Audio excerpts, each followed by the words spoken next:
दुर्गा नदी के किनारे बसा एक गांव फूलपुर। गांव में कुछ 100-150 लोग रहते थे। अंजलि, जो कि पास ही के जिले में रहती थी और 12वीं पास कर चुकी थी, उसके पिताजी ने बेटी को जल्दी विदा करने के लिए उसकी शादी फूलपुर गांव के मुकेश से करवा दी थी।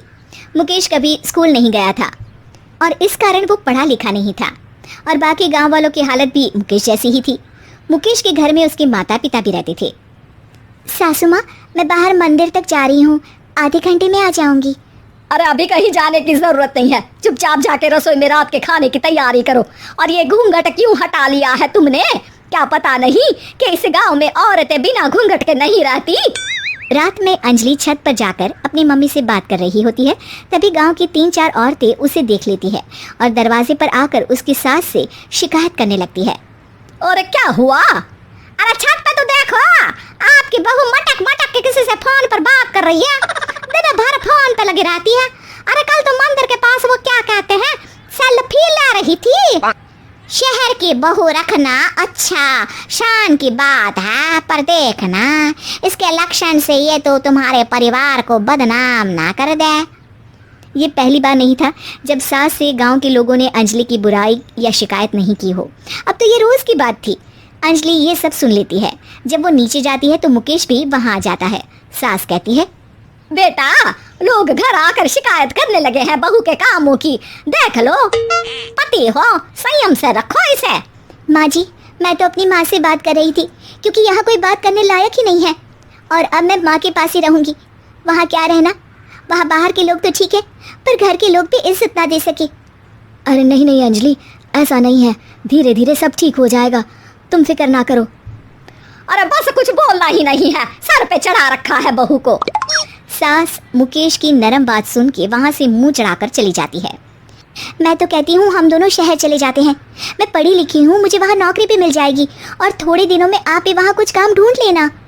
अरे नहीं नहीं अंजलि, हम यहाँ ना गांव का खेत, माँ पिताजी को छोड़कर शहर नहीं जा सकते। माँ पिताजी को कैसा लगेगा और गांव वाले क्या सोचेंगे? ये कहकर मुकेश सोने चला जाता है और अंजलि की गांव वालों द्वारा बुराई का सिलसिला बहुत दिनों तक चलता ही रहता है।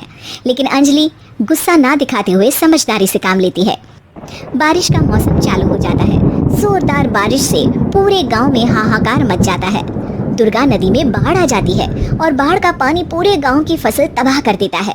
फसल की ये हालत देखकर गांव वाले निराश हो जाते हैं और बात तो यहाँ तक पहुँच जाती है कि कुछ लोग तो अंजलि को इस सब का दोषी ठहरा देते हैं। अरे पूरी फसल तबाह हो गई, पता नहीं किसकी नजर लग गई है। अरे जब से चौधरी परिवार में ये शहर की बहू आई है ना, तब से ही गांव की शांति चली गई है। इसके कर्मकांड से माँ दुर्गा नदी भी खुश नहीं है। ये सब सुनकर बेचारी अंजलि रोते हुए अपने घर चली जाती है। कुछ दिन बाद सभी गांव वाले अपनी फसल का मुआवजा लेकर अपने अपने घर आते हैं। मुकेश भी 1500 लेकर आता है। अंजलि को जब पासबुक दिखाता है तो अंजलि हैरान हो जाती है। अरे ये पासबुक में तो उन्होंने 4000 की एंट्री करी है और आपको सिर्फ 1500 दिए। सच में? अरे वो सरकारी अफसर आपको बेवकूफ़ बना रहे हैं। सरकार की तरफ से हमें 4000 मिले हैं लेकिन बाकी का सारा पैसा खुद ही खा रहे हैं। आप लोग के अनपढ़ होने का फ़ायदा उठा रहे हैं। ये सब सुनकर मुकेश परेशान हो जाता है लेकिन अंजलि उसे हिम्मत से काम लेने को कहती है और सुबह होते ही मुकेश को पंचायत कार्यालय ले जाती है और साथ में गाँव के और लोगों को भी। आप सरकारी बाबू क्या गांव के लोगों को बेवकूफ़ समझते हैं? आपको क्या लगता है ये पढ़े लिखे नहीं है तो आप कुछ भी मनमानी करेंगे? ये बेचारे दिन रात इतनी मेहनत करते हैं, ये हमारे अन्नदाता हैं और आप इनके साथ ऐसा धोखा करते हैं।